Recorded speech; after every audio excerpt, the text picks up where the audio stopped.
ముఖ్యాంశాలు.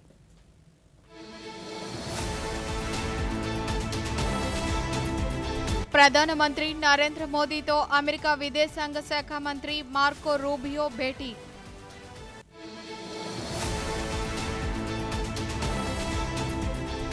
దేశవ్యాప్తంగా 47 ప్రాంతాల్లో 19వ రోజ్గార్ మేళాను ప్రారంభించిన ప్రధానమంత్రి నరేంద్ర మోదీ.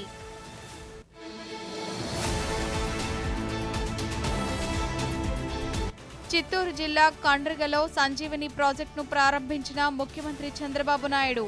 ఆగస్టు 15 నుంచి రాష్ట్ర వ్యాప్తంగా అమలు చేస్తామని వెల్లడి.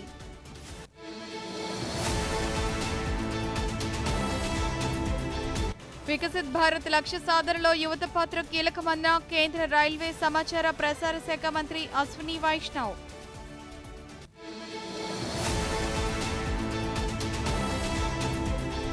రాష్ట్రంలో కొనసాగుతున్న ఎండ తీవ్రత, ప్రజలు అప్రమత్తంగా ఉండాలని అధికారుల సూచన.